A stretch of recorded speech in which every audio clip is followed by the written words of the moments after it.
लोगों के सोचने के तरीकों को लेकर आपका थॉट प्रोसेस क्या है? एक न्यूज आती है AQI बढ़ गई है, सब AQI करते हैं। सो अगर मैं चाहता हूँ कि ऐसी चीज़ों को फील करूँ तो मुझे किस दिशा में जाना चाहिए, कैसे कर सकता हूँ? इसके लिए आपको अपने अंदर जाना है पहले। कोई पर्सन अगर घर में स्ट्रेस है तो फैमिली मेंबर्स क्या मेजर मिस्टेक करते हैं जो को नहीं करना चाहिए उनके साथ? बहुत सारे छिपाना क्यों आसान समझते हैं लोग किसी भी इमोशन प्री कंसीव नोशन लेकर चलते हैं कि लोग हमको कैसे जज करें। कि एज ए पेरेंट मुझे वो क्या 3 स्टेप्स करने चाहिए बिहेवियर में बच्चों के साथ जिससे ये चीज़ दो सब हो गया? बच्चों के रास्ते में मत हो, पीछे खड़े हो, गिरने मत। बताने की जो आपका है उस वर्कशॉप पे सबसे चौंकाने वाला चीज आपके सामने क्या है आपको? सो फर्स्ट थिंग कि सेल्फ कॉन्फिडेंस, दूसरा कि जब भी बच्चों को डांटना है तो अकेले में मत डालिए, सोसाइटी के पीछे मत डालिए, किसी के सामने मत डालिए, और तीसरी चीज कि आप उसके आगे मत आइए, उसको उतना सपोर्ट मत कीजिए कि वो अपना रास्ता ढूंढे, आप उसके पीछे खड़े ताकि वो उसको संभाल सके। Welcome to the Sumit Show, where we bring some inspiring minds who create real changes in life. So it's my honor to welcome Dr. Chavi Goy. So welcome and thank you so much for being here. So just want to understand कि एक scientist जो oceanography पढ़ाई कर रहा हो और उसके बाद अचानक से ह्यूमन साइकोलॉजी और माइंड्स को लेकर के अट्रैक्ट होता है, वो कैसे हुआ? क्या चेंजेस आए लाइफ में जहाँ तक कोई करने का लगा? Yeah, so but oceanography was a subject that led me to being a educationist. So जब आप educationist होते हैं तो आप बहुत एक खास इंसानों से मिलते हैं जो है पेरेंट्स तो और उनके बच्चे। तो उन लोग को देख के मुझे लगता था कि हम एक बहुत लॉपसाइडेड सोसाइटी में रह रहे।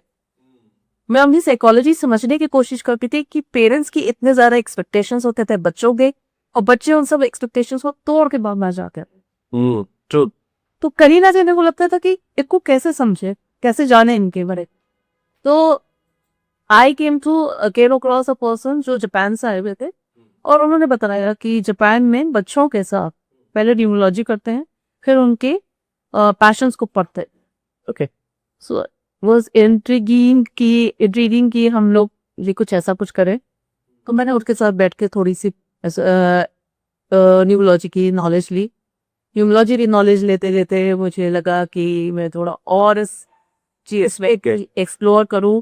And science and parascience are somewhere I think interrelated. जब मैं ओशनोग्राफी पढ़ रही थी तो मैं वर्ल्ड को पढ़ रही थी, और मैं ओशन करेंट्स पढ़ रही थी, और ocean currents were related to the wind system to the global system. तो कहीं ना कहीं एस्ट्रोलॉजी उसमें आ रही थी, स्पेक्ट हाउस में। तो कहते हैं ना कि पूरी दुनिया यूनाइटेड ही है, हम सब लोग एक जुड़े हुए हैं कहीं ना कहीं। तो I think I started getting my gurus. I got my first guru from Egypt.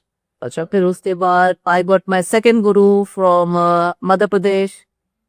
बहुत गुरु देता रहा और नॉलेज प्रैक्टिकल से। अच्छा मैम, मैं समझना चाहता हूँ कि हम ये माइंड साइकोलॉजी के बारे में बाद में बात करेंगे। बहुत सारे पॉडकास्ट पे भी मैंने सुना ओशन के बारे में कि दुनिया उधर भी है, बहुत बड़ी और जो आप लोग उसके बारे में बताए, मतलब वो थोड़ा इंटरेस्टिंग लगता है मुझे। हाँ, जो आपने ऊपर देखी वो एक दुनिया है जो ऊपर देख लेते हैं, लेकिन पानी के नीचे, कहते हैं ना समुद्र के नीचे, जो एक ऊपर से आपको बहुत शोर मचता दिखेगा, वेव्स आ रही हैं ये, पर जितना शांत शीतल जब वो हो जाता है और उसके नीचे जब आप देखेंगे कि कितनी लाइफ है, आप हैरान रह जाएंगे।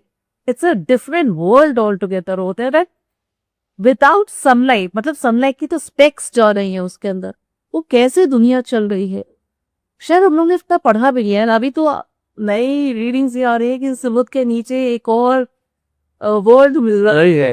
हाँ। तो वहां पर भी मेरे को लगता है इंटरस्टेलर कुछ है कि चलता जा रहा है, वर्ल्ड कहीं ना कहीं मिलता चला जा रहा है।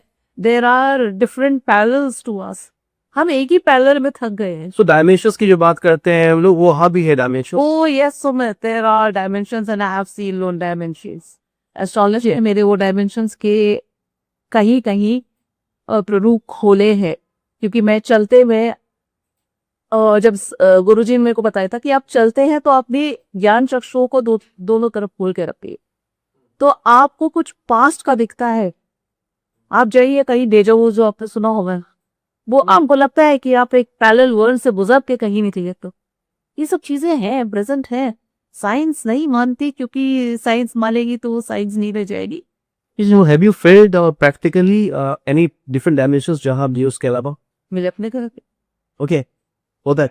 मेरे अपने घर में जब भी मैं I like to tell you this, थी माय मदर एक्सपायर्ड और 15 दिसंबर 2017, और उसके बाद मेरे बेटे का फरवरी में एग्जाम था और उसका फ्रेंड को आना था। इससे अपने फ्रेंड से कहा तुम बारी गाड़ी आपका स्कूटी बाहर खड़ा करते हैं और अंदर आ जा रहे। Friend didn't have not seen my mother at all. और हमारा घर 3 मालों का थे, ऊपर कोई नहीं रहता था उस दिन। थोड़ी देर बाद उसने आवाज आ रही, कहाँ रह गया? कहता स्कूटर आगे करता था। ऊपर आरती जो थी उन्होंने कहा स्कूटर आगे कर दो, यहाँ इकट्ठा है। तो ऊपर आरती कौन? ऊपर आरती तो अंदर आए रहता ये वाली फोटोग्राफ को देख कर कहते हो। अच्छा, तनिष चुप रहा है तब, कहता नहीं बोल गया, ये freak out. But in my house I have seen not one but hundreds of cases that I recognize the presence, and that presence is felt because I regard that energy. हम लोग भूल चुके हैं कि ये अर्थ हमारी भी नहीं है, जिससे हम लोग ये मान लेंगे कि हम शेयर कर रहे हैं लैड, आपको एनर्जी सीखनी शुरू हो जाए। So believe system should be there, trust, faith. Trust पे। आप ये कह देते हैं मेरे पास लोग आते हैं आई डोंट ट्रस्ट इट, मैं तो भगवान ने आपको भी तौफीक नहीं दी ट्रस्ट अभी। सो एक चीज और, सो अगर मैं चाहता हूँ कि ऐसी चीजों को फील करूँ तो मुझे किस दिशा में जाना चाहिए, कैसे कर सकता हूँ? दिशा नहीं, एक्चुअली इसके लिए आपको अपने अंदर जाना है पहले। ये कॉन्शियस बिहेवियर होता है, ये सबकॉन्शियसली आपको अवेगन बना होता है। कहते हैं ना आपका कॉन्शियस है और उसके अंदर भी छोटा सा हिस्सा है जो हमेशा बंद रहता है। हम कहते हैं कि हमने अपने आप को जान लिया, हम अपना कोई एक क्वेश्चन भी नहीं जानते। वेरी फ्रैंकली आप तब जानते हैं जब आपको अपने आसपास का एनवायरनमेंट बदलता हुआ दिखता है। So to understand ourselves, first step should be what? Okay, so मैं अपने हिसाब से बताती हूँ। जैसे my father was an IAS officer, गेले पढ़ाई सब कुछ थी, पढ़ाई बहुत जरूरी है, पढ़ाई बहुत जरूरी है, पढ़ाई कर लो, अपने पढ़ाई ते थोड़े दिन पढ़ाई करने के बाद, तो पढ़ाने के बाद समझ आए है क्या, मैं तो किताबों में बत के रह रही, मेरी आउटसाइड नॉलेज तो कुछ नहीं आ रही है मुझको। सो purpose of life, Yeah, then I started meeting gurus and gurus told me the different aspect of life कि बाहर तो निकलो, खुद से तो बाहर निकलो, तो अंदर हो। पढ़ाई आपको इंटरनलाइज कर लेती है डेफिनेटली, पर लाइफ इज ऑल अराउंड की, वो सब्जेक्टिव भी आपके आसपास है। आप बूझते कितना है, आप कितना बाहर निकलते हैं, कितना लोगों से मिलते हैं, it is all around you. Once you start understanding those small steps of life, and then the most important thing Guruji said was take a solo trip. वो सोलो ट्रिप में जो मैंने पाया, वो solo trip I think was eye opener for me. फिर उस solo trip से के बाद उन्होंने एक किताब दी, सर जानते ही उसके बारे में, autobiography of Yogi. Yogi Kathamrit, I think वो मेरी बाइबल है, मेरी किताब मेरे बेड के साइड भी रहती है। मेरे अपने इसको मां सारी चीज समझने की उसमें आज समझने से ज्यादा again Sumit, I feel inculcate करना, उसको अंदर लाना और उसके साथ काम करना। Like education was not just education for me, education was am I opening people's mind, क्या मैं उनको एक डिफरेंट लाइफ का पर्सपेक्टिव दे पा रही, वो बहुत जरूरी है। अगर मैं सिर्फ एजुकेट करी हूँ 7 सब्जेक्ट्स, लाइक फ्रैंकली मेरे बच्चे नवी स्कूल नहीं गए, मेरे बच्चों ने होम ट्यूशन से ली है, और उसके बाद भी मेरी बेटी ने बहुत अच्छे मार्क्स से she became a lawyer and Saal is a business person now, so he does his own business. But वो चीज कहाँ से आई उनके अंदर, वो कॉन्फिडेंस कहाँ से आया कि आपने दुनिया को पढ़ा, आपने अपने आसपास के एनवायरनमेंट को पढ़ा, आपने सब्जेक्टिव नॉलेज ज्यादा है, आपने ऑब्जेक्टिव ज्यादा नॉलेज ली, आपने सब्जेक्टिव को ध्यान नहीं दिया। हमारे यहाँ 7 सब्जेक्ट्स हैं। I was a principal also in मेरी schools, I was a vice principal also. मैं हमेशा सीबीएसई में एक चीज लिखती कि 7 सब्जेक्ट्स, ठीक है, एक क्लासरूम, 40 बच्चे, एक टीचर, नॉट गुड। ना 40 बच्चों का दिमाग कहाँ जा रहा है, क्या टीचर इन पर्पस कर ली? मैंने नॉट पॉसिबल। मेरे को तो कभी था। आइडियल क्या होना चाहिए? Let them know what, and एक सब्जेक्ट को पढ़ाइए उसको। हमारी 7 सब्जेक्ट्स, मुझे आज तक समझ नहीं आया। मैंने मैथ्स की पढ़ी, मैंने फिजिक्स की पढ़ी, मैंने केमिस्ट्री के पीछे मार्क क्यों high? So to discuss with someone, इसका एक आंसर मुझे मिला, मेरे को मन में भी क्वेश्चन था, कमेंट शेयर देते। सो क्या होता है कि ह्यूमन माइंड को रियल लाइफ के चैलेंजेस को समझने के लिए मजबूत बनाना बहुत जरूरी है, राइट? जो फिजिक्स, मैथ्स, केमिस्ट्रीज में जो हमें समझना होता है, वो हमें थोड़ा तैयार किया जाता है इसलिए कि दूसरी चैलेंजेस को भी हम सीख सके और समझ सके। क्योंकि चैलेंज आएंगे, हमें ये चीज समझ नहीं आ रहा तो लेकिन हमें समझना है कि हम एग्जाम पास कर ले। बेसिकली वही है सुबह, हमारे को जो समझाया गया वो रटाया गया, कटा है। हमने समझा नहीं। आप बार से अगर पूछ लीजिए केमिस्ट्री फिजिक्स के बारे में, शायद मेरे को मुझे नहीं पता केमिस्ट्री, साइंस और मैथ्स या, बट मैंने जो मैथ्स न्यूमोलॉजी से सीखी वो क्या बात है। वो स्पेक्टेकुलर मैथ्स है। मतलब I can today sit and make combinations so easily. Now I love maths. So there is practical learning. So आप मेरे हिसाब से 4th 5th तक बच्चे को सारे सब्जेक्ट्स जनरलाइज करके पढ़ाइए, उसके बाद उसको स्पेसिफिकेशन दे दीजिए, let him enjoy his passions. So lot of transformation is needed. Oh yes, yeah, definitely lot of it. So ma'am अब आते हैं हम ह्यूमन माइंड और साइकोलॉजी पे, फेवरेट टॉपिक। सो पहली चीज, हिंदुस्तान में इस देश के लोगों के सोचने के तरीकों के लिए आपका थॉट प्रोसेस क्या है, उसके क्या चल रहा है? मतलब आज जो जिंदगी जी रहे हैं, जो थॉट प्रोसेस इंडिया में कॉमन, आपने कहाँ वो मार्क कर रैट रेस को नाम सुन? नहीं ma'am please it's rat race होता है कि एक चूहा चल रहा, आप सारे उसके हम वही कर, कोई आउट ऑफ द बॉक्स नहीं सोचता।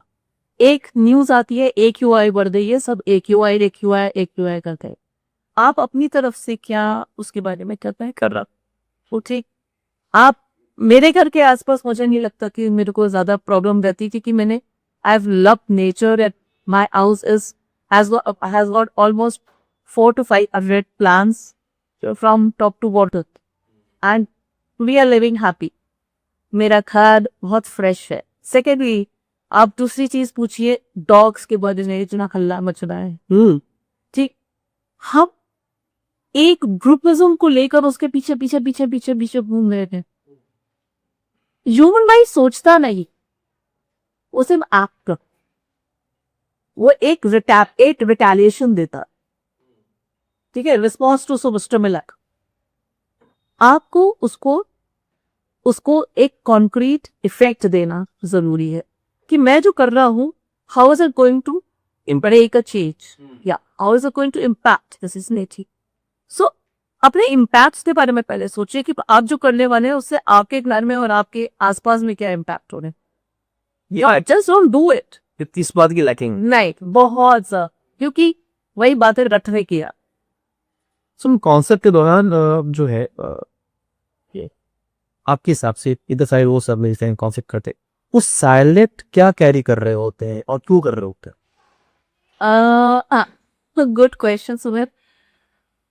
काउंसलिंग और एक धर्मार्थ जो होता है, जहाँ लोग किसी महात्मा को सुनने जाते हैं, मेरे को लगता है एक जैसा ही। अच्छा, उनके पास पूरा जब तक सुनते हैं तब तक लगता है अरे जैसे कोविड आया था, अब हम अपनी लाइफस्टाइल बदल देंगे, now we will love more, we will care more, हम मिनिमलाइजेशन सीख लेंगे और कोविड जैसा सब पूरा और ऑलमोस्ट। तो यही सोच, कुछ सोचते सिर्फ बैठे होते हैं, सुनते हैं, जितनी देर तक सुनते हैं सिर्फ उतनी देर तक रखते हैं।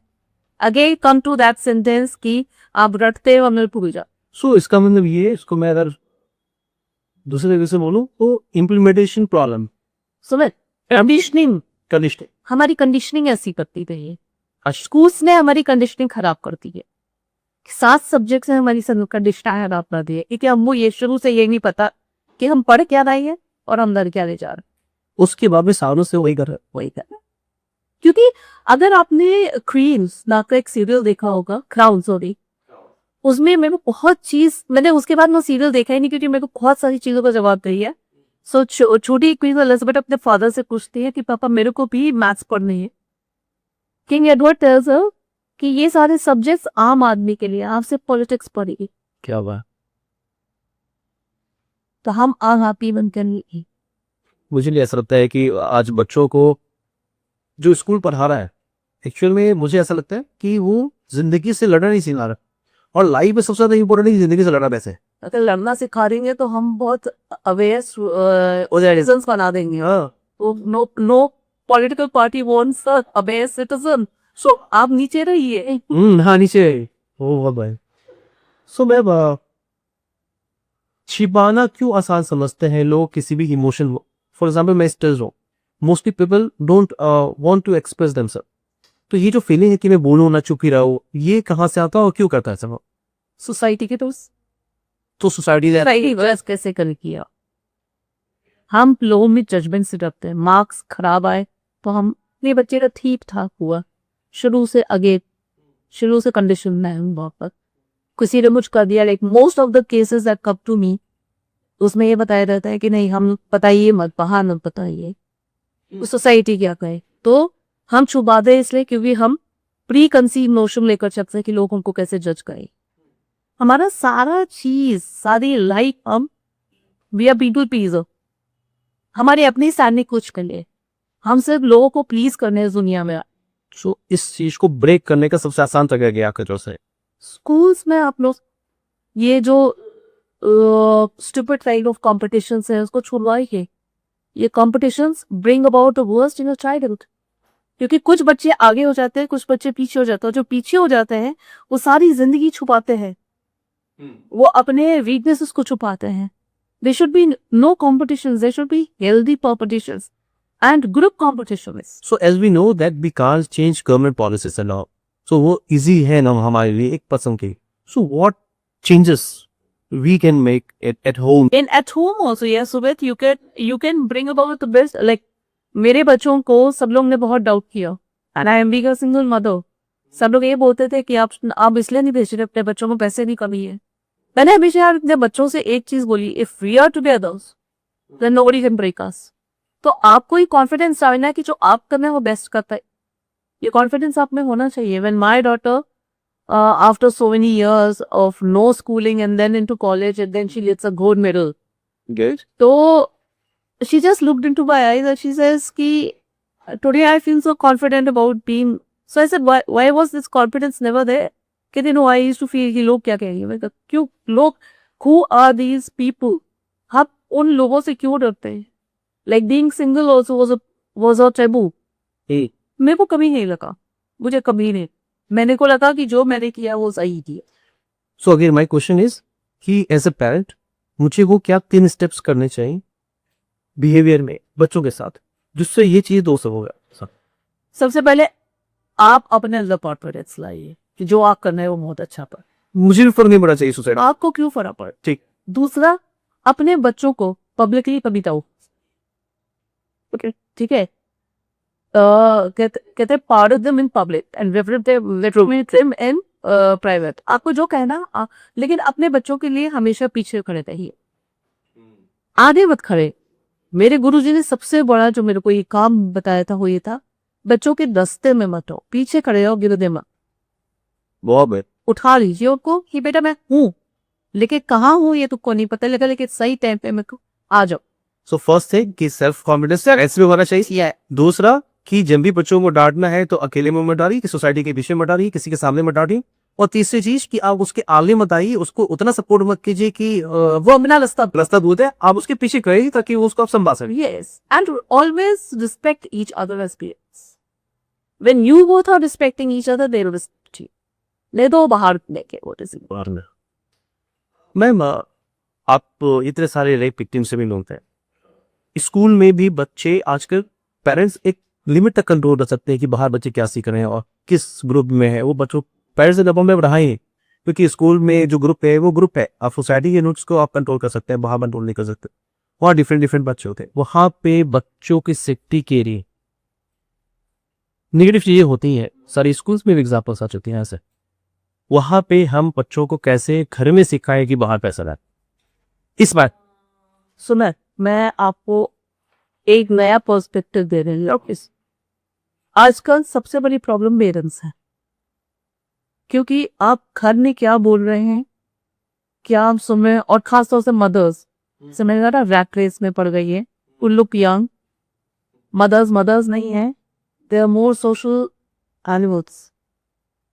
आई मीट इट बिकॉज मेरे सामने वेल स्टैंडर्ड के बहुत सारे बच्चे आते थे और लड़कियां खासतौर से, और वो रोती थी इस बात की कि my mother compete with me, वो मेरे कपड़े पहनना चाहती। इसे हाँ, मेरी मदर डाइट पे है कि वो मेरे कपड़ों पे खुश होते। मेरी मदर मुझसे कॉम्पीट इसलिए करती है कि सी मैं देर साथ कर रही थी तो मैं तेरी बहन लग रही थी। This is actually insulting for a daughter. This is not smart. This is not smart. If I behave like this with my daughter, I think my daughter will give me a very bad one. और कल को वो क्या सिर्फ कम करने लगेगी बहुत सारे मैटर्स पे, नहीं क्यों, या फिर पेरेंट्स से कि फिर बहुत या कि वो मेरी गलती निकालेगी, ऐसे आप भी तो यहाँ गलत थी। तो आजकल वो दायरा खत्म हो गया है पेरेंटिंग का, और फिर उसके ऊपर आप जाके टीचर्स के ऊपर चिल्ला देते बच्चे के सामने। तो there is no good parenting these days. If there was a good parenting, जैसे हमारे पिताजी चाहे जितने बड़े भी आए ऑफिसर थे, लेकिन स्कूल में ये था खाओ धर दीजिए, आपके अंदर थे। हाँ एग्जैक्टली। आज तक वो आप तो पेरेंट बन नहीं पाए, आप टीचर से भी टीचिंग का माफ छीन रहे हैं। तो बच्चे को पता है भाई मैं बहुत ओपन सोसाइटी में रह रहा हूँ, मुझे किस बात का डर। मैं माँ बाप को भी के साथ भी खेल सकता हूँ, मैं स्कूल में भी खेल सकता हूँ। हमने बच्चे के ऊपर से ये खौफ हटा दिया पेरेंटिंग का, गाइडेंस का, और बी अ गुड मेंटर का। We have even in the open field to play with us. या आपने बोतल का कैप खोल दिया और तेरे फिज बाहर निकल ले, उसका दिमाग का सारा फिज को निकल के वो किस चीज को से अट्रैक्ट होगा। सुनो ना, अभी बच्चे भी स्ट्रेस रह रहे हैं। मेरा 5 साल का बेटा है, छोटा सा एग्जाम्पल देता हूँ, और हमने ऐसी कुछ बात करी, कल तुम्हारा एग्जाम है, ही स्टार्टेड ट्राई और डर गया तो मेरा एग्जाम है। 5 साल का बच्चा केजी का स्टूडेंट डर रहा है, ये माहौल है। सो बच्चे भी स्ट्रेस रह रहे हैं। तो मेरा क्वेश्चन ये था कि जो कोई पर्सन अगर घर में स्ट्रेस है तो फैमिली मेंबर्स क्या मेजर मिस्टेक करते हैं जो को नहीं करना चाहिए उनके साथ? बहुत सारी, कोई 3 बताए बैठ। 3 नहीं मैं बहुत सारी बता सकती। मेरी उनमें से सबसे बड़ी चीज है कि फिल्टर्स नहीं है इन टर्म्स ऑफ स्पीकिंग। आप अपने वाइफ से जब बात कर रहे हैं तो फिल्टर्स नहीं है। बच्चा सुनता, उसको पता है खर्चे ज्यादा होते थे, उसको पता है माँ बाप की एक्सपेक्टेशन ज्यादा है। आपका डायरेक्ट ये बोलना यार उसका बच्चा तो बड़ा इंटेलिजेंट है, हमारे बच्चे कितने अच्छे स्कूल में जा रहे हैं लेकिन उतना अच्छा परफॉर्म नहीं करता, ठीक है। एक बच्चा, और आजकल कितने, एक ही बच्चा है या 2 बच्चे हैं मैक्सिमम। हाँ, पहले होते थे 4-4 5-5, कोई कुछ फेल हो रहा है, कोई कुछ हो रहा है, मजाक चलता रहता था। कोई एक ज्वाइंट फैमिली होती थी, सब निकल नहीं जाते इसमें। आज तक आपका पूरा का पूरा ध्यान केंद्रित है एक बच्चे पे, 2 बच्चों पे। मतलब सुबह स्टार्ट हो जाते हैं, ये वाला दूध पियो, ये खाओ, वो खाओ। इन न्यू जनरेशन मैक्सिमम तो एक ही बच्चा है। बच्चा है, मेरे को तो लगता है हम लोगों ने बच्चे को एक गिनी पिग बना दिया है। राइट। तो वो स्ट्रेस नहीं होगा तो क्या होगा? उसको छोड़ दीजिए, उसका बचपना को गए ना, हमने खराब कर दिया उसका बचपना। ओके, तो ये इसका मतलब ये भी है कि एक बच्चा देख रहा है कि सबका फोकस तो मेरे ऊपर ही है, तो मैं कुछ भी कर रहा हूँ मुझे जज किया जा रहा है या मुझे देखा जा रहा है अच्छा और ये रहा हूँ, तो वो स्ट्रेस पैदा कर रहा है। ऑफ कोर्स, आप बताइए ना, आपके पास एक लाइफ पड़ी है सारे टाइम तो, और आपसे एक्सपेक्टेशंस वो टाइम बहुत ज्यादा कि भाई मेरा बेटा मेरा बेटा मेरा बेटा मेरा बेटा, तो आप एंड देन आप अपने पे है ही नहीं, आपकी वो लाइफस्टाइल है ही नहीं, आप ना बचपना एंजॉय कर पा रहे हैं, क्योंकि सारे टाइम तो आप एंजॉय नहीं कर रहे, आप परफॉर्म कर रहे हैं। तो फर्स्ट इज कि हम उसको फोकस ज्यादा दे रहे हैं, और दूसरा कि हमारे पास फिल्टरिंग नहीं है, क्या बातें करें वो सब सुनना। हाँ, और क्या है इसके पीछे? सबसे बड़ी चीज, everything is very open to web now. हर चीज आप अपने काम पे चल जाते हैं, हो सकता है कि भाई काम करती हुए, लेकिन अगर नहीं भी करती है तो she is still social woman, कहीं ना कहीं घूमना फिरना। फोन पे लगी रहती है, मम्मी से बात हो रही है, बहन से बात हो रही है, बच्चा सब सुन। सो मैंने जैसे बोला सबसे बड़ी चीज तो है no filters. Second, no communication, no healthy communication. Emotional. हाँ, हम आई रिमेम्बर हम डैड के साथ बैठते थे, हम अच्छी बातें करते थे, न्यूज़पेपर की बात करते थे, पापा कॉपीज खोलते थे, देखते थे और बोलते थे कि हाँ हैंडराइटिंग अब ठीक करो, ये ठीक नहीं। ही वॉज अ फादर, जैसे कि बिहेव लाइक अ फादर। बहुत बड़े होने तक शायद हम लोग कुछ और बातें कर ही नहीं सकते थे पढ़ाई के अलावा। हाँ, आजकल मेरे को लगता है वो फादर और मदर का वो कॉन्सेप्ट नहीं है कि वो फादर बन चुके हैं। आप अभी भी स्मार्ट हैं, आप अभी भी सोशल नॉर्म्स पे हैं, वो कहीं ना कहीं कुछ मिसिंग है, एक बीट मिसिंग है। पेरेंट्स पेरेंट्स नहीं लगते हैं आजकल, दोस्त ज्यादा लगते हैं। और फिर जब दोस्त बन रहे हैं तो फिर बच्चे से गाली करना भी, दोस्तों में तो गालियां चलती तैयार नहीं है। तो जो न्यू जनरेशन में एक है कि नहीं अब दोस्त बन के रहो, वो कहीं भी गलत है। यहाँ मैं फिर से अपने गुरु को कोट करती हूँ। किसी ने बोला कि मैं तो अपनी बहू को बहुत प्यार से रखती हूँ, उसको दोस्ती के साथ रखती हूँ। उन्होंने कहा, किसने कहा? अपने अपने हुक्म को तुमने ही तो पाला है, तुमको एक सास की पदवी मिली है, तो दोस्त बन रही है तो वो भी तो दोस्त बनेगी ना। Get respect first. ये ठीक है मैं अब, लेकिन इसमें एक है सास, जो हिंदुस्तान में सास और बहू का रिश्ता जिस तरह से बना है और जिस तरह की बातें आज तक हम लोग सुनते हैं और देते आए, तो कहीं ना कहीं वो गलत नहीं लगता कि एक सास का काम सिर्फ हुक्म चलाना और सिर्फ नो वो बात, सास is mother in law, you be like a mother, हाँ you be like a mother. आपका जरूरी है, मेरा जरूरी है कि मैं रिस्पेक्ट लूं और रिस्पेक्ट दूं। ट्रू। कल मैं भी अपने फ्रेंड्स के साथ नाच रही हूँ और कूद रही हूँ तो बच्चा मुझको उसी नजर से देखेगा। अंडरस्टूड कि हमारी अपनी लाइफ है, लेकिन वो लाइफ मेरी अपनी पब्लिक होनी चाहिए, नहीं होनी चाहिए। वो मेरी लाइफ है, उसको मेरे तक नसीब में, वो पर्दा हर लाइन में अरे ये बहुत जरूरी है। नहीं तो why go in to first compartment and second compartment and third compartment, generalize करके चीज पूरी फेल हो। So it applies with every relation. Every relationship, if you want respect, you have to give respect. True. अच्छा ma'am, अभी सास बहू और ladies की बात है, सोसाइटी में मैंने ये देखा है और सब लोग ये बोलते भी है कि सोसाइटी में एक मेल उतना बड़ा दुश्मन नहीं है दिल लाइफ में, जितनी एक फीमेल दूसरे फीमेल की दुश्मन बन जाती है या फिर पॉन्ग क्रिएटेड हो जाती है। आप उसके बारे में है? मैं नहीं मानूंगी कि मैंने आदमियों को भी उतना ही गॉसिप करते हुए देखा है जितना औरतों को देखा है। तो it is just subjective again. ऐसा नहीं है, जहाँ आदमी को दुश्मन बनना होता है आदमी का, वो भी अच्छा सा दुश्मन बन जाता है। This is very generalized thing. I think mostly it is important that are we good human being और नॉट। अगर हमारी ह्यूमैनिटी बरकरार है तो आई थिंक मेरे साथ जो मेरी फ्रेंड्स हैं, we are very good friends and last 35 years we are friends. हमारी शायद कभी लड़ाई नहीं हुई है छोटी छोटी बात पे, because we understood. How have you maintain an understanding between each other कि मेरे को सॉरी कहना में भी बुरा ना लगे, मुझे नहीं फर्क पड़ेगा। मैं अगर मैंने गलती कर दी है तो सॉरी बोल तो No, respect in the relationship and understanding the matter should be there in every relationship. So, my question is for men. पुरुषों में, मर्दों में रोने और इमोशन को छुपाने के लिए ये कहा जाता है क्योंकि वो एक पर्सोना बनाया गया है मेन का कि रोना नहीं चाहिए, वो इमोशन दिखा नहीं सकते हैं।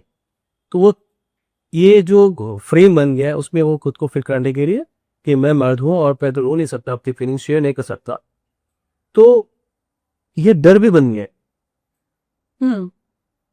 बिल्कुल ये डर बन गया कि मैं तो लोग मुझे कमजोर समझेंगे एज ए मैं। मेरे को लगता है सुमित, डर से ज्यादा एक सेकंड भी इमोशन बन गया है कि अगर मैंने अपने इमोशंस कहीं दिखा दिए तो मैं आदमी नहीं जा, मैं औरत ना, लाइक औरत की तरह को चूड़ी पहन ले, औरत की तरह टीयर्स को दिखाना है। तो ये क्योंकि शुरू से जो एक फ्रेम तैयार किया गया है, वो पिताजी भी बोल देंगे, वो माँ भी बोल देंगी, वो दोस्त भी बोल देंगे, तो वो बेचारा अपने आप को मिसफिट पाता है इस चीज। ट्रू। तो अब चूंकि हमें ये समझ में आ रहा है कि ये फ्रेमी है और इसके वजह से फीलिंग्स और इमोशंस उसमें भी उतनी ही जितनी विमेन में होती है, कितना और कैसे, मेरा क्वेश्चन कितना और कैसे है कि कैसे इसको हम ब्रेक करके मेल को चाहिए कि हम ओपन रहे और इसलिए तैयार है, इसको तैयार होने के लिए नॉर्मल जिंदगी जीने के लिए क्या करना चाहिए? मैं अपने बेटे का की एग्जाम को देकर अब उसमें मैं my son was very know like a man character because I was a single woman. तो मेरे बेटे को ये लगता था कि मैं को बहुत जल्दी वो अपने आप को बड़ा करने की कोशिश कर रहे थे कि मेरे को संभालना है घर। I used to tell him कि नॉट योर एज। मैंने उसको साफ बोला, मैंने कहा, बचपना एंजॉय करो, it's very important to live your age. So और उस एज में तुम मेरे को बताओ भी भाई प्रॉब्लम्स क्या है, मुझे नहीं बताना तो अपनी सिस्टर को बताओ। Closeness is I can tell. तो मैंने अपनी प्रॉब्लम्स उसको बतानी शुरू की। I started telling my problems to him and मेरे को कभी कोई प्रॉब्लम नहीं आई कि मेरे को मैंने उसको अपने फिजिकल प्रॉब्लम्स के बारे में भी I had a partial paralysis once. तो मैंने उसको बोला, एक दो बार मैंने बोला बेटा प्लीज मेरे बटन भी लगा दे। मेरे को उसको ये फील होना चाहिए कि I am a very very important person in this family. और मेरे को ये कभी मेरे को नहीं अच्छा लगता था कि there should be a difference between कि मैं कुछ कर रही हूँ तो तनिष्क आते हुए तो उसको फर्क पड़े, लेकिन मेरी बेटी बैठी हुई है तो या definitely there are other minute things that you look into, but मैंने कभी ये डिस्रिगार्ड नहीं किया कि मैं अपने प्रॉब्लम्स के बारे में सिर्फ बेटी को शेयर कर रही हूँ, मैं बेटे को नहीं बता रही। So as per your thought it should be कि उनके फैमिली मेंबर्स ये शुड माहौल क्रिएट करे कि वो ओपन कर रहे सभी खुद के लिए। ओपनली आप उनको ह्यूमन बीइंग की तरह लीजिए ना। आदमी है, औरत है, हम उसको सेग्रीगेट क्यों कर रहे इतना ज्यादा? At the end of it we are human beings. Like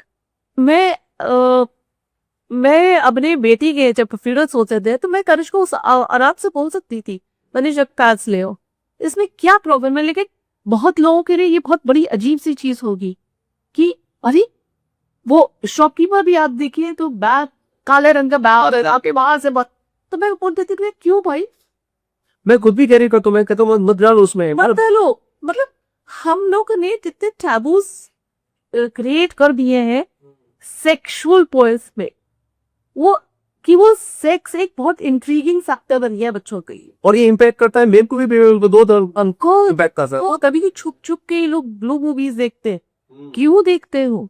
I never say I am very sure कि मैं मेरे बच्चे कभी इसकी देने की बल्कि they get aborted with it. देखना क्या है, क्यों देख रहे हो? How is it even helping you to grow? I think it is taking you to a dirty vision of each other, right. तो अगर आप बच्चों को ढंग से बड़ा करना हो तो उनकी ये सारी जो मेमासा है इधर उधर नहीं भागेगी। तो ये बताने वाला ये बताने के लिए समझाने के आगे नहीं आ रहा ना, पेरेंट्स आ रहा है आगे, नहीं स्कूल में कोई ऐसा कर रहा है। सुबह तो हमारे एक प्रोग्राम है यस मर्दावी या अलग क्वेश्चन उसी ढका बताने की जो आपका है उस पे उस वर्कशॉप पे सबसे चौंकाने वाला चीज आपके सामने क्या है? आप तो बहुत सारी सामने आई हैं जिसमें जो शेयर कर सके आप। और सबसे प्यारा था हम लोग ने एक कंपनी के साथ लेबरर्स के साथ ये प्रोग्राम करा था। पहली बात तो उनसे शर्ट लग गई थी कि दे सक कि मैम वो लोग तो समोसे वमोसे खा के चले रखते। लगा नहीं, अगर ऐसा हुआ तो we will not take any fees for this program, हम सिर्फ प्रोग्राम करके चले जाएंगे। हम मेरे को कुछ नहीं चाहिए उससे। आप सोचिए वो उन्होंने हमारे को टाइम दिया था, टाइम ड्यूरेशन दिया था 40 मिनट्स का ये प्रोग्राम करेंगे। वी एंडेड अप डूइंग 2.5 घंटे का प्रोग्राम।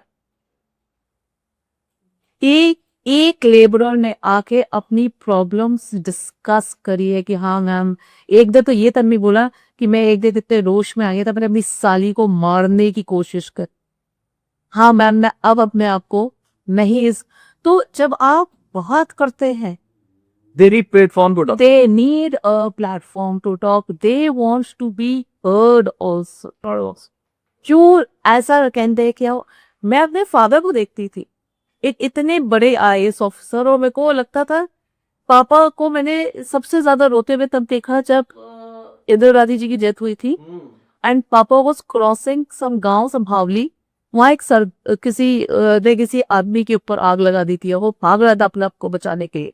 पापा ने उसको बचाते हुए हॉस्पिटल में डाला, घर आके dad was crying like a child.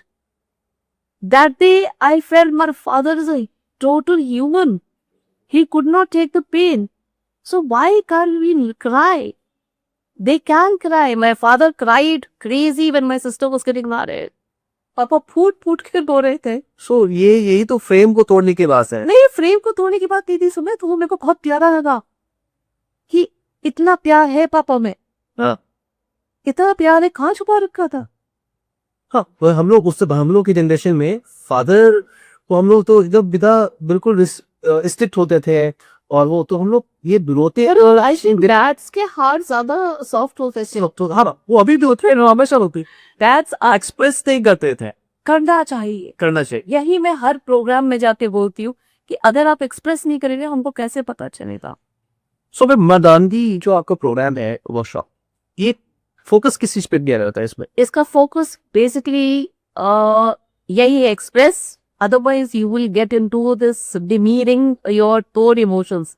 आप इतने ज्यादा पेंड अप होते रहते हैं अपने इमोशंस के साथ कि it ends up in domestic violence, it help ends up in hitting somebody, road rages. आप घर से पके में निकले, आपने सड़क पे उठा के किसी को गाली गलौच मार बीट कर दिया. फ्रस्ट्रेशन लेवल इतना है आप के अंदर. And I feel very sad for मैं इनकी. कहीं कोई तो उनको हेल्प करे बोलने के लिए. It should not end up the way it is ending of now. And domestic violence cases बहुत ज्यादा हो रहे थे. So I left this work of just counselling girls into rape as rape survivors, but I started taking this program, and this one is my friend and my junior Vishali is there, and I really thank her. She takes out time, and we really make up programs. We talk to people, and we are trying our level best that they should come in corporates a lot. I hope आपके programme के through corporates आए ना हमारे से बोले कि ये programme करे. सो अब कॉर्पोरेट्स में भी We are doing जो knowledges, corporates अभी हमने आईआईटी में किया. I've done it in Mayo Ajmer also. I've done it with many other schools and colleges, good corporates and all. So now you want कि अभी हम एक जीएन साहिब से भी यहाँ पर जीएन साहिबा जो है नोएडा की, उनसे भी बात हुई. She was very appreciative of this program. really good program is. उसमें एक मर्द, अगर कोई मेल पर्सन सेल्फ अवेयरनेस है कि हाँ मैं डिप्रेस्ड हो रहा हूँ और मुझे नहीं मिल रहा प्लेटफॉर्म, मुझे कुछ चाहिए बोले, और वो इसके आगे कदम बढ़ाता है उस डिप्रेशन से बाहर निकलने के लिए, खुद सोच रहा बहुत तंता, तो ऐसी इंसान को सबसे पहला जब किधर उड़ाना चाहिए, कहाँ जाना चाहिए, क्या करना चाहिए? मेरे हिसाब से मेल टू मेल अगर आपका कोई फ्रेंड है सुन ले वो बहुत अच्छा है. लेकिन you have so many people in your office, in your relatives, or as counselors also. There are a lot of counselors who are sitting for there waiting for you. Don't go into psychological depression. मेरे को लगता है आपको इसको psychologically नहीं देखना चाहिए, इसको as a parameter of speaking out देखना चाहिए. Okay. ये कोई बेस मार्कर नहीं है, ये कोई डिप्रेशन नहीं है. It's just a outburst. निकालिए और हल्के हो जाइए. Okay.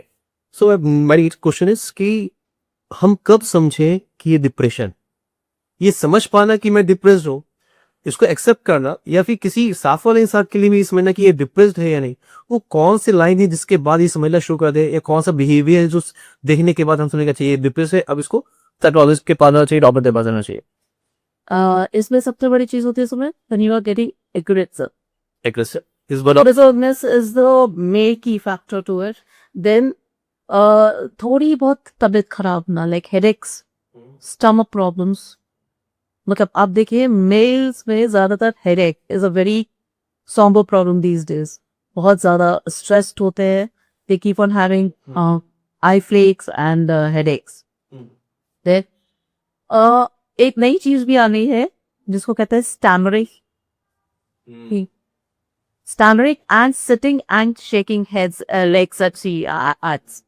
So आप unconsciously अपने इमोशंस दिखा रहे हैं कि आप किसी चीज से बहुत हिले हुए हैं. जैसे most of the men I see they will be jarring with a pen, you know, उनको कुछ समझ नहीं आएगा तो they are over thinking. So your body tells a lot about your suppressed emotions. पता चल जाता है. Sitting with your hands tied up, बिल्कुल ऐसे, ऐसे ये हाँ. बांध के लिए हमारे कुछ ऐसा है. या इवन ग्रिटिंग हो, क्योंकि सोते हुए ही बहुत प्रॉब्लम्स है आजकल. Slurry, gritting of your teeth again, getting up with acid refluxes. और दीज आर छोटी छोटी चीजें हैं ये जो आपको बता रही हैं कि बॉडी स्टोर करना शुरू कर रही है. तो फिर वो सिग्नल है कि आप या कंसेप्ट में थोड़ा आजकल तो नई चीज होगी, बॉयज को हाइपोथायराइडिज्म होगा, जो मैंने कम देखा था. True. सो ये sunlight against auto immune also autoimmune, right. बहुत बढ़ गया है ऑटो इम्यून. सो आप क्यों करते हैं अपने साथ ही, बोल दीजिए ना. तो मैम 3 थिंग्स जो इमोशन और स्ट्रेस को कंट्रोल करने के लिए पर्सन करना चाहिए. इमोशंस को कंट्रोल करने के लिए, मेरे को लगता है इमोशन को कंट्रोल नहीं कर. सबसे गलत बात तो वही है, आप इमोशंस को कंट्रोल करते हैं, इसको बंद लो. स्ट्रेस को भी कंट्रोल मत करिए, निकाल दे, बात करिए. Most important thing is talk it out, write it out. Journaling करना सिखा रहे हैं हम आजकल. जर्नलिंग करना बहुत अच्छा है. We give 20 questions and 10 questions and 5 questions. उसमें आपके बहुत सारे इमोशंस सेटल जाते हैं. ऐसे बहुत सारे केसेस हैं. मैं मतलब अच्छे मतलब बड़े बड़े प्रोफाइल के लोगों को जाता हूँ मैं, जो सेम केसेस है. पर मेरे को ये लगता है कि I think you should let go. वो बहुत प्यारी, पकड़ना छोड़ो. हाँ, पीपल यूज्ड टू से कि ये खिला दो, ये खिला दो, वो मिल जाएगा. मैंने कहा नहीं, देख हिज प्रॉब्लम, इस पे हिज नो हिज बैकअप. हाँ बैड सही बात. हाँ. सो मैं माय क्वेश्चन इज कि in these days emotional intelligence IQ से ज्यादा इम्पोर्टेंट हो जा रहा है. हाँ, तभी तो प्रॉब्लम है, क्योंकि आपको पता है आपका आईक्यू लेवल गिर रहा है और इमोशनल इंटेलिजेंस बढ़ रही है, और आप उस दोनों को मैच भी नहीं कर पा रहे हैं, तो उसमें कॉम्प्लेक्सेस आने शुरू हो जाते हैं. और उस कॉम्प्लेक्स की वजह से क्या करने लगते हैं, आप या तो ज्यादा बोलने लगते हैं या एकदम शांत हो जाते हैं. It goes extreme, the behaviour goes extreme. बीच का तो कुछ चल ही रहा है. तो आपको लेवल अप करना है. Your IQ should match your emotional intelligence. How? Read a lot. Read a lot, right. Be in touch with what is right and wrong. वो उस बीच के दायरे को तोड़िए. Speak the truth and speak out words. तो back to basics जो हमें सिखाया गया कि यस है या ना, उस पे आ या बेसिक्स ही है सब कुछ. आप बेसिक से बहुत ऊंचा होता है, तभी प्रॉब्लम आ रही. मैं अगर कोई इमोशनली टूट चुका है तो खुद से वो कैसे बाहर निकले. पहले आपने बोला कि वो वोकल हो जाए, किसी से बात करे, बट एट दैट मोमेंट ना किसी को मिलता नहीं है कि मैं किससे बात करूं, या फिर वो बात करने से तो भाग है. मैं आपको अपने ही एग्जाम्पल से. Yes please. So, my husband, when he left me, we had a love marriage. He left me for some other woman. So, उस टाइम दिल इतना ज्यादा टूटा कि लगा कि शायद ही जुड़ नहीं पाएगा. So much so that as I said कि मेरे को पैरालिटिक स्ट्रोक भी पड़ा. फिर धीरे धीरे समझ आ रहा कि no, it is his misfortune that he has left a person like me. और सबसे बड़ी चीज थी एक गुड, मतलब वो बहुत अच्छी चीज मेरे ऊपर पड़ी कि मेरे ऊपर 2 बच्चों का हार आया. You take it I took it as a opportunity. opportunity also, you could say. It was a competition now. कि अब मुझे सबसे अच्छा चैलेंज आया से Challenge. एक चैलेंज की तरह की इनकी वजह से मेरे को बेस्ट करना है. सो आपके पास एक गोल था. So now there are 2 things. One, you have to see internally how good you are, and they should always look into challenges. Challenge, and as you said, fix a goal for your life. Of course. This stuff may be short term, it may be long term. You break your goal into short terms. Month में आप quarter में ऐसे fix करके daily basis पर आप plan करो. पंचवर्षीय योजना बना लीजिए. हाँ. और उसके ऊपर चल जाइए. जो गाइस लाइफ क्लियर है फिर आपको किसी का डर नहीं. और इस सोसाइटी पे तो रहते हुए मैं कहूंगी, आंख कान नाक सब बंद पे चलिए. आपको किसी से के जजमेंट सुनने की जरूरत नहीं. जरूरत है क्योंकि कोई आपके साथ खड़ा नहीं. मैम बिल्कुल सही है. और लेकिन ऐसा भी है, लोग आगे वही दिखावे के चक्कर में अपने बिहेवियर को बहुत स्ट्रांग दिखाते हैं और अंदर से बहुत टूटे हुए होते हैं। ये देखा है। वो पता चल जाए, वो बहुत आदाब से पता चल। कैसे आइडेंटिफाई करें वैसे जी?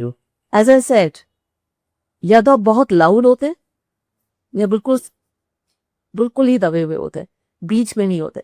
एक बैलेंस नहीं होते। एक लेवल हेडेड बंदा तभी होगा जब उसने सारी चीजों को बहुत अच्छे से आइबन कर दिया है और उसको किसी चीज का फर्क नहीं है, वो बिंदास है।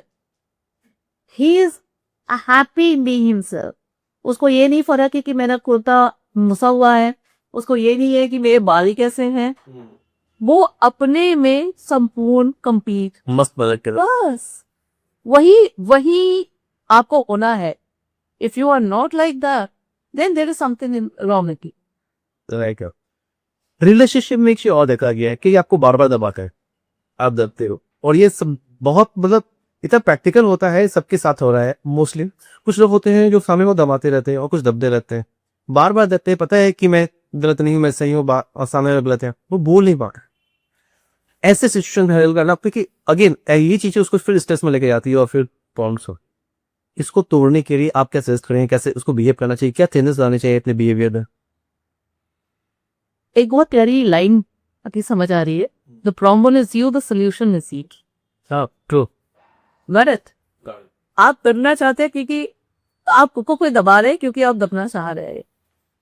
मुझे कोई गला घोटेगा तो मैं उसको मारूंगी, आप उसको प्यार का नाम दे देते हैं, आप उसको केयर का नाम दे देते है नहीं, या मेडिकल रिलेशनशिप नहीं है। आप दबना इसलिए चाह रहे हैं क्योंकि आप वो अच्छा लग, तो बाद में जब तक आपको समझ आता है कि ये तो ऑप्रेसिव होना चाहिए आपकी, ये आपको चोक करता है, तब तक गाड़ी को आगे बढ़ सकते। फिर वो दूसरे बंदे को जब आप कह रही है कि आप मेरे को दबा रहे हैं तो उस पर बुरा लगने, तो नो कहना, how to say no is very very so. वो आपकी अपनी एक लाइफ है, आपका अपना एक तरीका है रहने, आप उसको इज्जत दीजिए। जब आप अपने आप कहते हैं ना, आप पले तो जब पला, आप अपने आप को ट्रीट रखिए, then only you can make your surrounding fit. मैं बचपन के ट्रॉमा अपने फ्यूचर को कैसे बताता? Oh, ask me. Schools where, yes, I've seen. चाहे वो स्कूल है या अपने घर है, बहुत सारे Schools में मैं तो बच्चों की बता रही हूँ कि फार्मर्स बच्चों को पैसे अफेक्ट करते हैं, पेरेंट्स को कैसा अफेक्ट करते हैं। पेरेंट्स जो मेरे पास आते थे वो पता चल जाता था ये पेरेंट्स चाइल्डहुड ट्रॉमा से फंसे हुए आए हैं। सो उनकी एक्सपेक्टेशन बच्चों से कुछ कहीं ज्यादा होती थी, बहुत ज्यादा।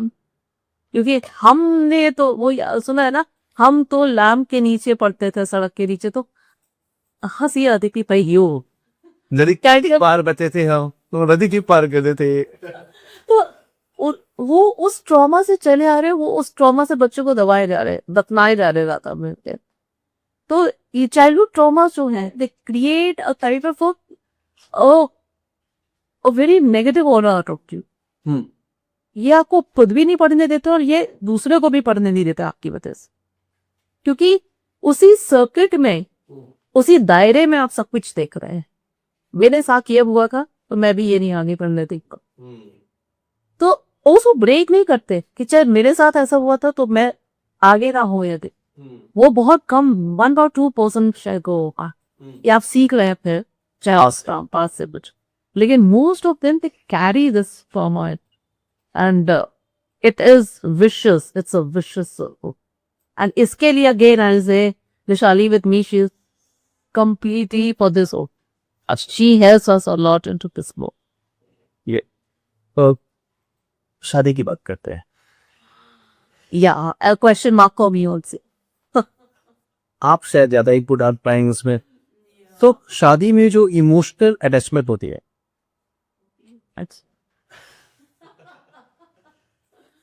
मैं जैसा जो होती है, एक्चुअली मैंने 10-12 साल अफेयर के बाद मैनेज किया।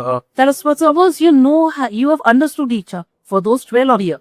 ना, और अभी भी 10-11 साल हो गए और अभी भी बहुत इमोशनली कनेक्टेड है, और जिनमें शायद मैं 5 बार फ्री हुआ तो 5 बार फोन करूंगा लाइक को की। और तो वही पे का क्वेश्चन कि शादी में इमोशन को नजरअंदाज किया जाता है, ठीक है, बहुत सारे जगहों पे, और शायद ये रिश्ते को ब्रेक भी करता है। कैसे हम उसको मेंटेन कर सकते?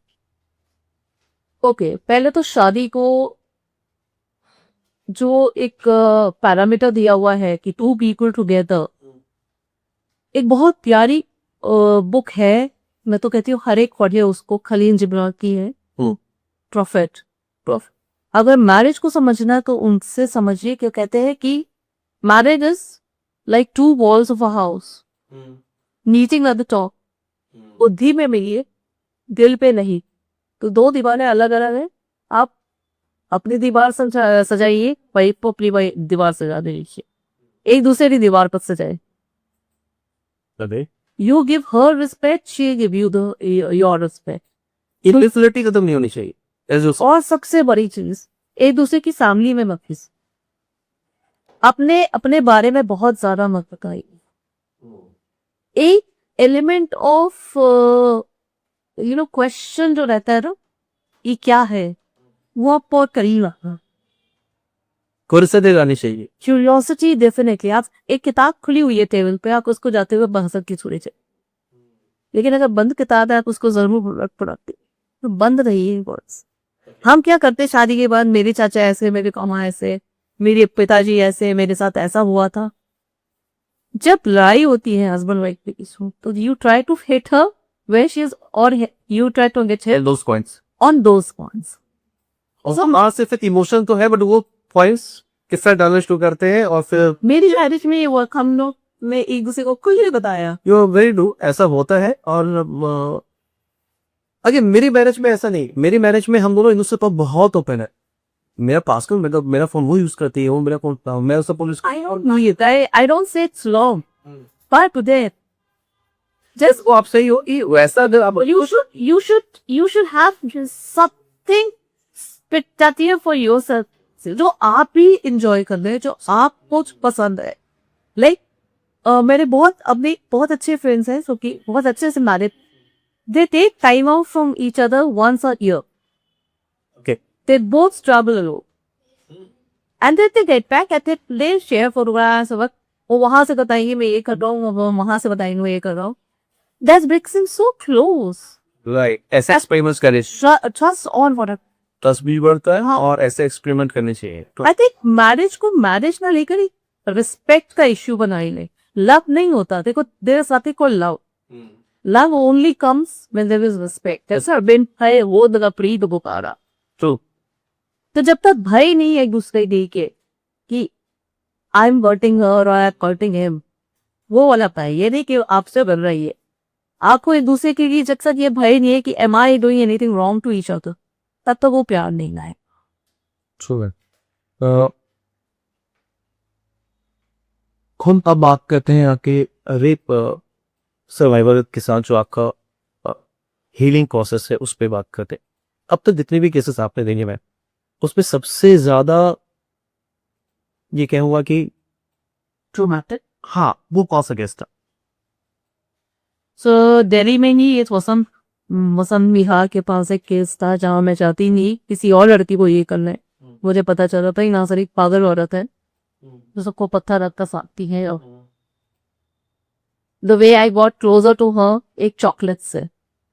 लोगों ने कहा मैं आपको मारेगी, आपको बहुत जोर से मारती है, बहुत जोर से गालियां देती है। वो एक चॉकलेट से एक बच्चे की तरह मेरे पास आई, और उसने रिवील किया कि शी वॉज बीइंग हर्ट।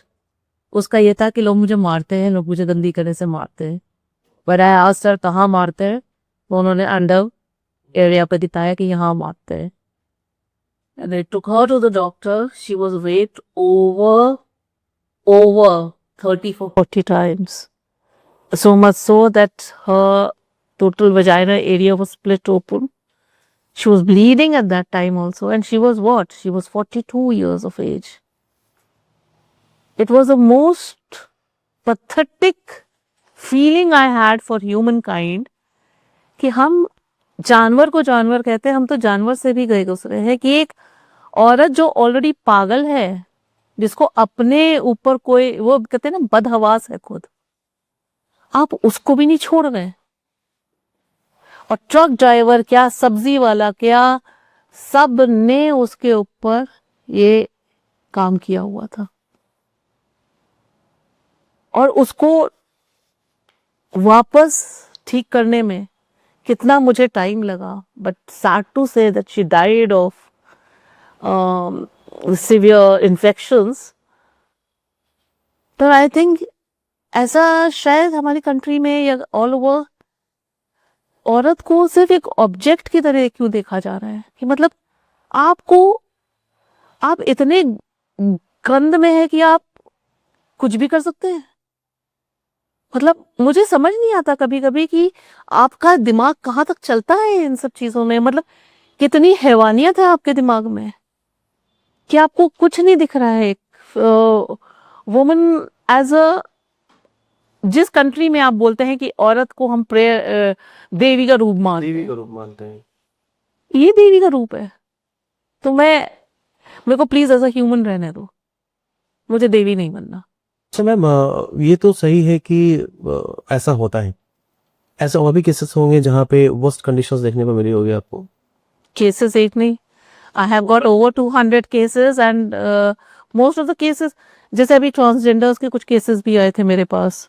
वो एक सबसे गलत केस जो आया था वो था जयपुर से हमारे पास फोन कॉल आया था कि एक लड़की मिली है and can you believe it, शादी की रात को उसके हस्बैंड और उसके फ्रेंड्स ने उसको रेप करके झाड़ियों में डाल के चले गए थे।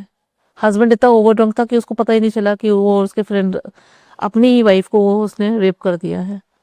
एंड उसके बाद फिर वो गौना के लिए आ रहे हैं तो उनको लिटरली मार पीट के भगाया गया था कि लड़की तो नहीं जाएगी अब।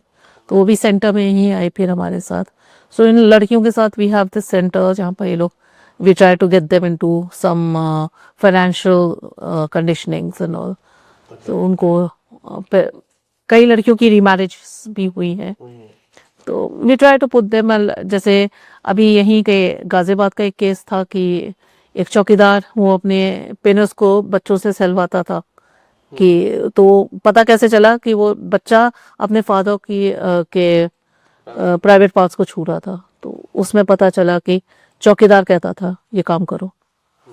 आप छोटे बच्चों को भी नहीं छोड़ रहे हैं, आप 80 साल की औरतों को भी नहीं छोड़ रहे हैं। मतलब मेरे को समझ नहीं आता कि दीवारों पे शायद मेरे को लगता है होल्स करवा देने चाहिए कि आप इसी तरह से अपना फटीक हटाइए। फिर सारा है मेंटल फटीक जो है।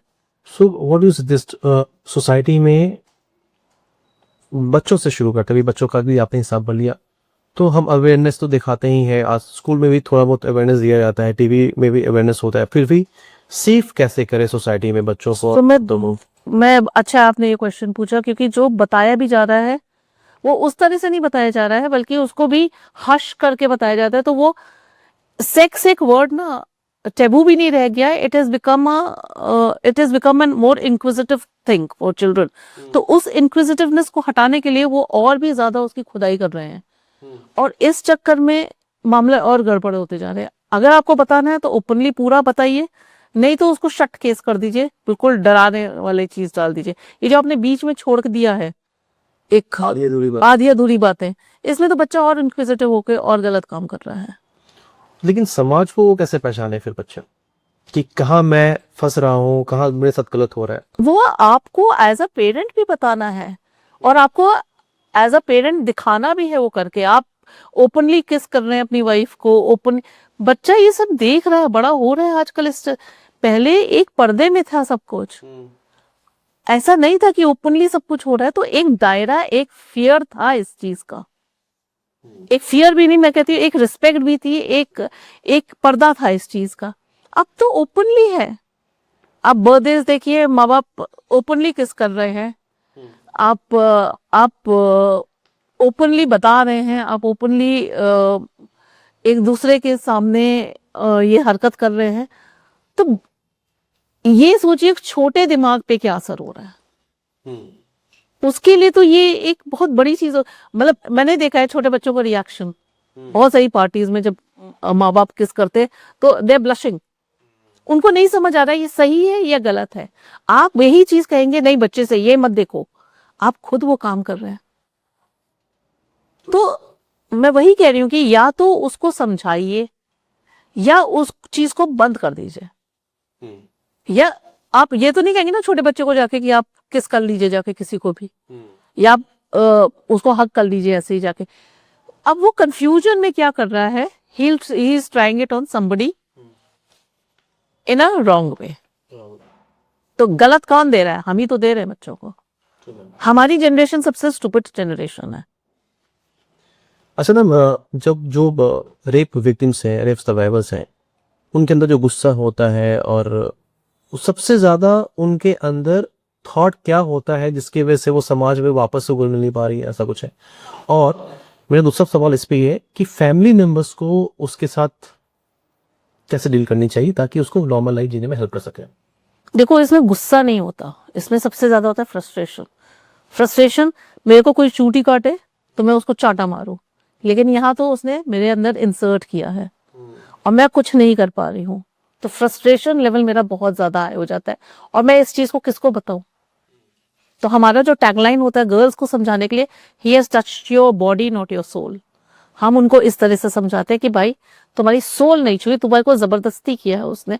लेकिन ये मैं समझा सकती हूँ, जिसने झेला है उसको समझिए, उसकी क्या उस टाइम फील, उसको क्या फील कर हो रहा होगा उस टाइम, किस तरह से वो पिन डाउन हुई है, कितने लोग हैं। It's more of an attack on your character ये। और सबसे बड़ी चीज ये आपके फेथ, आपके ट्रस्ट, आपके ह्यूमैनिटी पे अटैक है, ह्यूमन होने पे अटैक है कि हम इतने गाय भैंस बकरी हैं कि हमारे को उठा के आपने ऐसे ही चॉप कर दिया। और सरकार क्या कर रही है? मैं अपने लेवल पे काउंसलिंग कर दूं, लेकिन मेरे को जुडिशरी से कोई हेल्प नहीं मिल रही, मुझे पुलिस से कोई हेल्प नहीं मिल रही, मुझको सरकार से कोई हेल्प मिल रही। Is it? नहीं मिलती, कई टाइम पे नहीं मिलती। मेरे को पुलिस वालों ने खुद कहा है कि मेरे सामने बोले गया है कि ले जाइए ना, खत्म कर दीजिए रास्ते में, तो क्या हुआ, अब क्या करेंगे इसका? तो ट्रांसफॉर्मेशन की जरूरत है। ट्रांसफॉर्मेशन नहीं, अभी तो अवेकनिंग की जरूरत है। अगर ट्रांसफॉर्मेशन तो बहुत बाद में आएगा, अभी तो अवेकन ही नहीं है हम चुप हैं इस चीजों पर। तो मैम, शुरुआत अवेकनिंग की आप कहाँ सेशन दे सकती हैं कि कहाँ से हम शुरुआत कर सकते हैं सबसे? एक तो आप बहुत बड़ा काम कर रहे हैं। नहीं, मैं बहुत छोटा काम कर रही हूँ। जो सफर कर रहे हैं वो बेचारे सफर कर ही रहे हैं, लेकिन अवेकनिंग तभी होगी शायद जब लोग साथ आएंगे, जब हम इस पे बढ़ चढ़ के बोलेंगे, जब हम इस पे और ज्यादा इन मुद्दों पे बात कर सकेंगे और ओपनली बात कर सकेंगे। जिस दिन हम लेडीज को सड़क पे चलने से डर नहीं लगेगा, जिस दिन मैं अपनी बेटी को कह पाऊंगी कि हाँ तो 2 बजे आ रही है, 3 बजे आ रही है, 4 बजे आ रही है, आई डोंट माइंड इट, उस दिन अवेकनिंग होगी। मैम, हीलिंग प्रोसेस में इज इट पॉसिबल कि वो माफ कर पाते हैं लोगों को? नहीं, कभी नहीं, मरते दम तक नहीं। माफ, मेरा क्वेश्चन बहुत इंपॉर्टेंट है ये मैम। किसी भी ट्रॉमा के लिए या किसी भी स्ट्रेस में बहुत बार ऐसा होता है कि हम माफ नहीं कर पाते, तो बिना माफ किए हम आगे कैसे बढ़े, या फिर उस सिचुएशन को कैसे हैंडल करें कि हम माफ तो नहीं कर पाएंगे, नहीं माफ करूंगा मैं किसी को? आपको ये समझाना होगा कि आपको अपने आप को माफ करना है। आपको ये समझाना होगा कि वो वैशी था, तो उसकी मेंटल स्थिति सही नहीं थी, आपकी ज्यादा अच्छी है। You are more strong, I have to make the girl more stronger so she can get married also, so she can have a kid also later. मेरे को लड़की के जहनी तौर को देखना है, मेरे को लड़के से फर्क नहीं पड़ रहा उस time. Thank you so much, man, for your views and your inputs on different topics, especially in every relationship, whatever you have given our tips.